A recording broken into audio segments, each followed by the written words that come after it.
I'm so lonely. No one needs me. Who wait for me. Searching. The best hotel suite in the best hotel. And now all my money, all means nothing. Elevators aren't working. Stuff is dead. I've climbed as high as I could. I saw the safe. I wish I knew how hard it would be to come downstairs.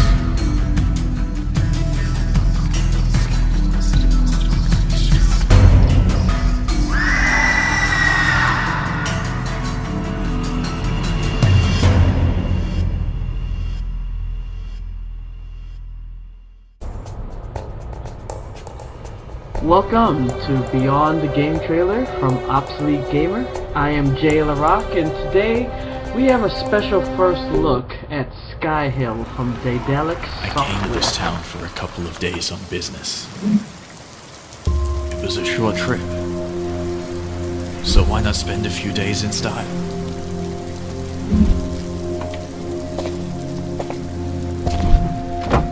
Your keys, just as you ordered, are best suited with an excellent view in the latest biological defense system.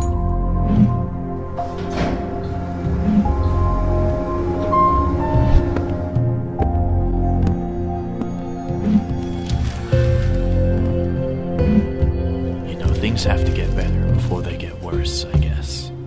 I just had no idea how bad. Houston, New Europe, please remain calm and stay inside. Turn on your home biological defense system, and if you have known, directly proceed to the nearest biohazard shelter, women and children. Dear guests, please do not leave your rooms.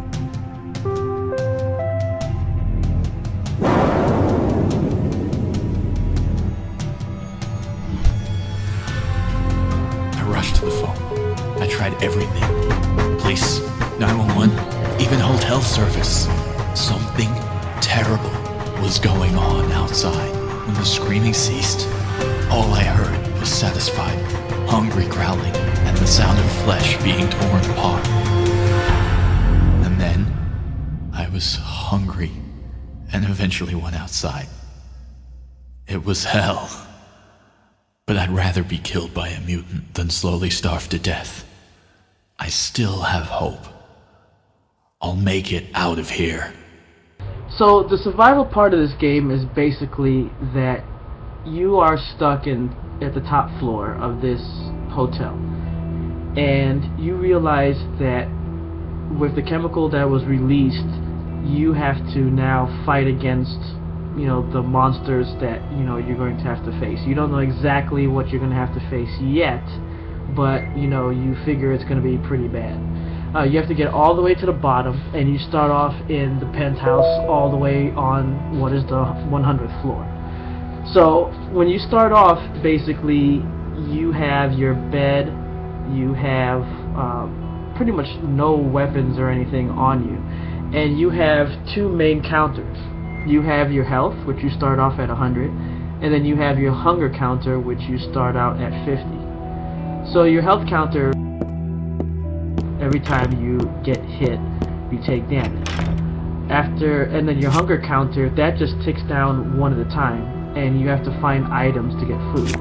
So basically, you go down the steps, and you go from left to right, and the rooms are darkened until you walk into them. So you're not exactly sure on what you're going to see in the rooms until you walk inside them. So that gives you that explore, surprise factor.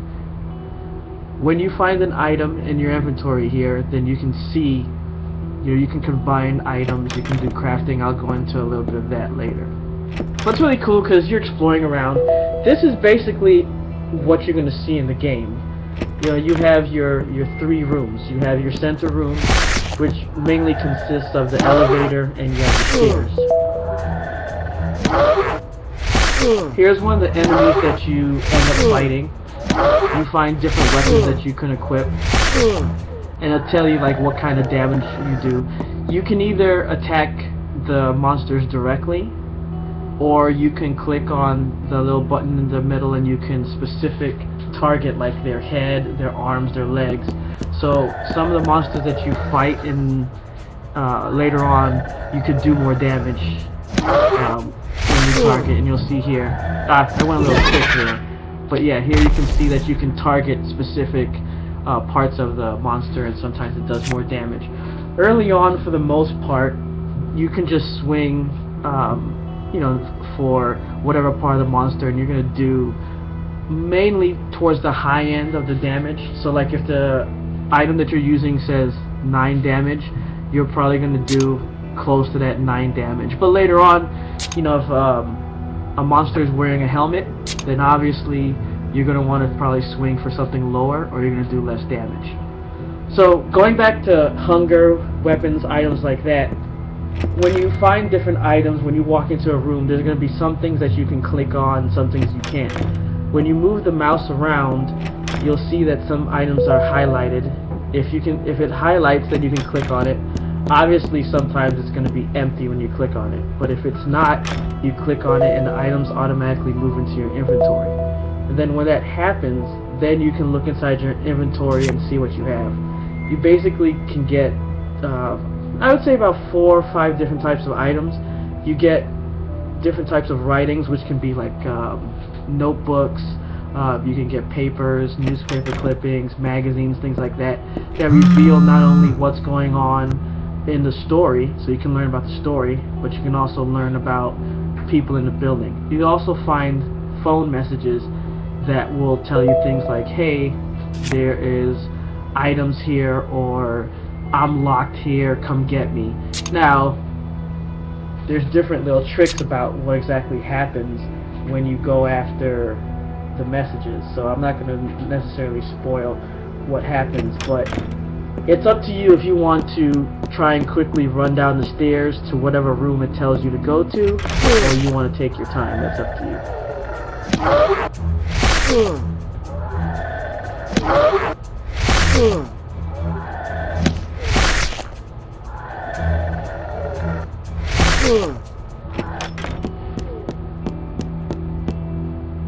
So you don't necessarily have to fight every single monster.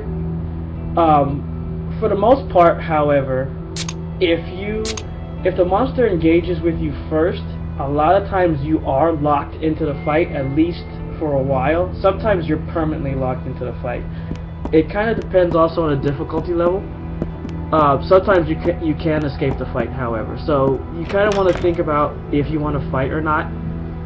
When you fight or do any type of action, you can also increase how much your hunger counter goes down. So, you know, you really want to keep track of your health and your hunger counter. So you want to check on the items, and it'll tell you like what it does. So like when you scroll over like the fish, it'll say 20 hunger. So if you eat it by right-clicking on it, then you will gain 20 hunger back. And then same thing, if it says health and it says 20, and then you right click on it, you'll get 20 health. So as far as crafting, the cool thing about this game is there's a lot of things that you can craft. So let's say you find bread and it says 20 on it, and then you see like butter right there, it said 17. You can eat those items individually, and then you'll get 10 and then 17. However, if you see on the right hand side under crafting, you can go under food and it'll say something like, you know, butter and bread sandwich. If you combine the two items together, then what will happen is you'll make the sandwich, and combined it'll have a higher hunger count than the two items separately. So like I said, if you had 17 and you had 10, 27, maybe if you combine the two, instead of giving you 27, it'll give you like 40. So sometimes, you know, unless you're really about to die, you may not want to go ahead and just eat every item you get. You may want to hold on to it and see if you can craft a better item. And the same applies for health kits. You can get like a bandage and alcohol, and then you can combine that into a small medical kit. So what happens is that you can also upgrade your VIP room. Your VIP room is like your base. So what happens is that you can take, you can build like a workbench, kind of like, I guess, a stove, like they call it a kitchen. and you can end up upgrading it by finding various parts. If you see here, you have weapons, health, and then other. Other are like various items like tin cans, scrap metal, blade, generators, batteries, key cards, keys, things like that. So what happens is something, you know, it's a hotel. So some rooms are locked, you might need keys. Some are security rooms, you might need key cards. But then you also find random items. Random items like the tin cans, gears, things like that, you may have to use to repair things like the elevator. Because the reason why you can't just take the elevator all the way to the first floor is because there are power outages on the way down. So as you go down, you'll see there's the broken power stations, and you can repair them either using items or you use energy, which is your hunger, to repair it manually. But it can fail, and it fails depending on difficulty level, and just randomly it can fail. If you have the items, however, that you built, then you can just fix it automatically, and then that'll allow you to go up or down on the elevator to a certain level, usually about the 10 floors. So if you fix it on when you're on the 90th level of floors, then you can go from 99 to 90. And then when you do it from 80, you go from 80 to 80, 89, and so on. So that allows you to go all the way up to VIP, where you can craft and upgrade your main items. So you can sleep in your bed to recover health, but while you're sleeping, you're not eating, so you lose hunger points. So you have to balance how long you want to sleep, because if you sleep too long and your hunger is low, you can actually starve to death while you're sleeping. And you can upgrade your kitchen so you can find better food combinations, so that you can make food that increases your hunger level better, so that you can make, you know, much better food. Same thing with you know, weapons. You can learn to craft better weapons, craft better gear, craft better med kits, things like that.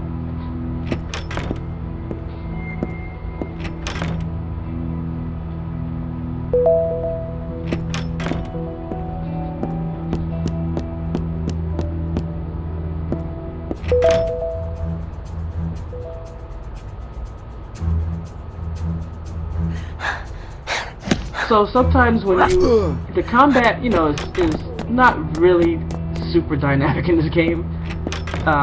Either they attack you first or you attack them first. It's kind of random in that. And if you're chosen to attack first, you basically just sit there until you decide to attack, which is kind of funny. If they're chosen to attack first, they attack first, and then it's your turn. There's some monsters that run away. The thing that's, I guess, a little bit cheesy, I guess you could say, about this game is sometimes you'll just run into a monster. It doesn't matter what difficulty setting. You'll be walking down the stairs, because obviously if you walk into one of the side rooms left or right, you could probably walk out of the rooms before they engage, and you can avoid a fight. But what'll sometimes happen is you may be kind of low on health, and you haven't been able to find anything to heal yourself, and then you'll walk down the stairs and you'll encounter a monster that's just way too overpowered for you. And it's not like there's I guess like a hotkey or a way to put items in a hotkey, unless there's perks, which I'll explain later. But there isn't a way to put like your food into like a hotkey button and then use it on the fly. Like, you have to go into your inventory, and you can't do that in a battle. So what'll happen is you'll be stuck in a fight. So here's an example of what I'm saying about the power. So here you find a power station that is out, and here it was asking for a specific item, and it needed to fix it. So in this case, I had the item, and I clicked yes, and then it took the item, and it was able to restore power. If I didn't have the item, then I could have used my own energy, which would have used up my hunger counters in order to fix it. So now, as you can see, I'm able to use the elevator for a limited amount. I can go up to certain levels based on how much power is available for those floors.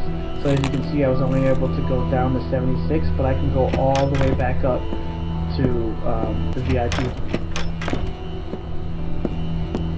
Yeah, as you can see, yeah, that's one of those monsters that we totally recommend.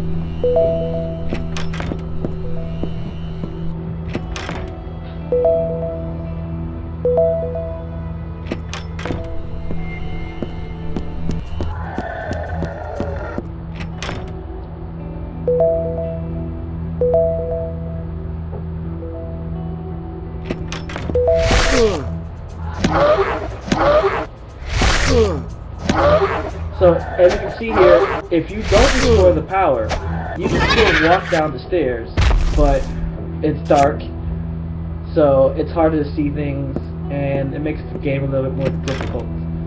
If you look at the top center of the screen, you see the arrows. That allows you to increase the speed, because what you can do is, like what I'm doing here, you can decide to just not heal, not repair the power station, and just continue walking down and say to yourself, hey, I'm going to see how far I can get. And then you could say, hey, you know what, I realize I can't go up. And then increase the speed to run all the way up. Now here, you see the perks. I died. So what these perks do is they'll allow you to start the game over, and you can choose your difficulty. And these perks will give you certain abilities. So these are not necessarily like I win buttons. If you read what some of them do, yeah, they may make the game easier, but they may also give you like a condition. So like usually the passive ones, obviously passive means it's running all the time, and active means you have to click on it. And every time you click on it, they'll have a timer, like a countdown timer. So one of the passives was it allows you to hit first all the time, which is really cool, especially if you find or craft a powerful weapon. You end up going up against a monster that has a lot of health and you have a decent weapon. You don't have to worry about it doing much damage to you, because at least you get the first hit. And then active, this is a good way to have that like health or food kit that you can use on the fly. As I said, most of there's no way to put like health in a hotkey or something like that. So if you're fighting a monster, see, I screwed up because I didn't really understand what this was at the time. But well, I guess I didn't screw up necessarily, because it still raised my food counter up. But in a nutshell, since you don't have a way to put health in a hotkey, that would be one way to do it, is to get the medkit perk. And then it would sit there at the top next to your health and your hunger counters. And then what you would do is, if you're fighting a monster and you feel that you're about to die, but clicking on that medkit would save you, you could click on it. It's one-time use, but it would give you 50 health, and that'd be one way, especially if it attacks you when you're going down the stairs, which is really one of the counters how hard to avoid, because you pretty much have to go down the stairs.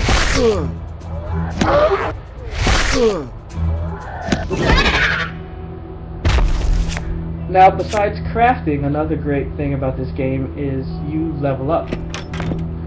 And how you level up is by fighting monsters. So, you don't want to avoid every fight. It's a survivalist game. So, anyone that's played Resident Evil or any type of survival game knows that you pick the battles. But you do want to fight, because as you fight, and also as you achieve some of the missions, like the missions basically are when you find phones, and the phone will say something like, hey, I'm trapped on, floor 30, or I left a stash on floor 76, please hurry. If you go down to that floor and you find it, then you'll get EXP. Eventually you'll level up, and then you get 5 skill points, and you basically have different skills. You have strength, dexterity, and what these skills do is they'll allow you to hit harder, dodge attacks. They'll also allow you to get an extra turn, so an extra swing of your weapon. It'll also help you as far as being able to have accuracy. So it's really important, and you'll see here. So see, strength, speed, dexterity, and accuracy. So hit chance, dodge chance, and then you also have your speed chance and your crit chance. And it's also the strength of your weapons.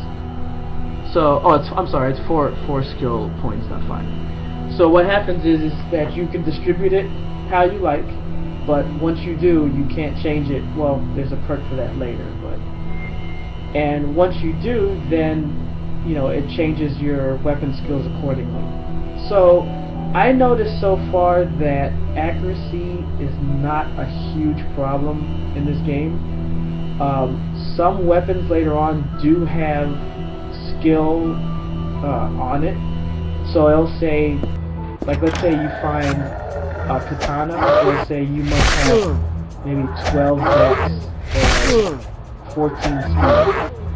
So, you might want to keep that in mind. But I wouldn't say completely forego accuracy, because I found out later on that when you get closer towards the bottom, there's some monsters where, you want to have your accuracy up, because the monsters do change. For this, I didn't want to go too deep down into the game because I didn't want to spoil too much. So that's why most of what you're seeing here is just, levels or floors 90s, 80s, 70s. But you do end up finding more monsters that have various speed and abilities and stuff like that. So it's better to round out your skills. But in the beginning, I would go for strength and the ability to dodge and extra swing chances. So that sounds really good.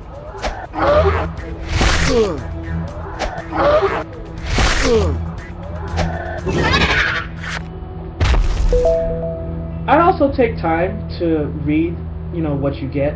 I know a lot of times that people, like to skip that because they think, oh, this is just a little adventure game, survival game, it's not important. But it's an interesting story. The journals, the stories about what's going on. You'll even find a few cassette tapes where, it's voice acted, telling you about what's going on, and it really does, give you a decent amount of story about the game. So, don't bypass that.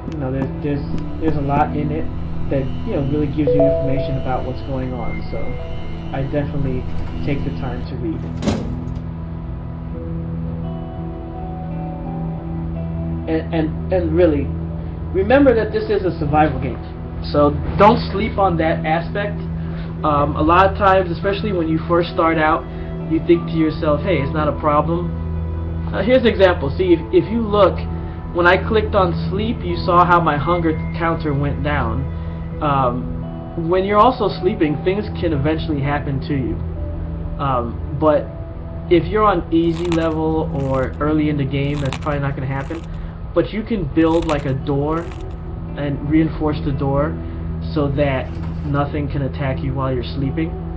But as you saw, after I woke up, it took a larger amount of my hunger counters, and that made me almost starve to death. So yes, my health went up, but my hunger was seriously in jeopardy. So luckily I had food on me so I could immediately eat and balance out my stats. So again, this goes back to thinking about the fact that you're surviving and you have to keep everything balanced. So just keep that in mind. You want to make sure that you're always upgrading things, you're always keeping your health and your hunger balanced. But considering that you're most likely going to end up walking down the stairs and running into a monster or something like that, you're going to want to keep your health higher, because monsters can get double attack too, and it ends up critting you and it's going to be game over. You want to keep your health higher than your hunger.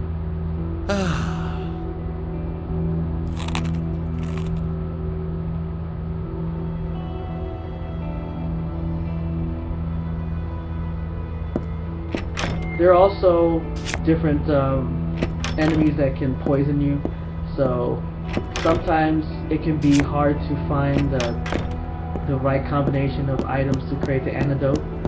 The mutant blood plus the antibiotics is what you would need to create the antidote for poison. So that was one thing where sometimes you run into that problem, you don't get it. This game randomly generates, not only all the items in the game, but the monster placement. So that's, one cool thing to keep in mind. It's not like you're going to keep running into the exact same monsters or the exact same placement every time.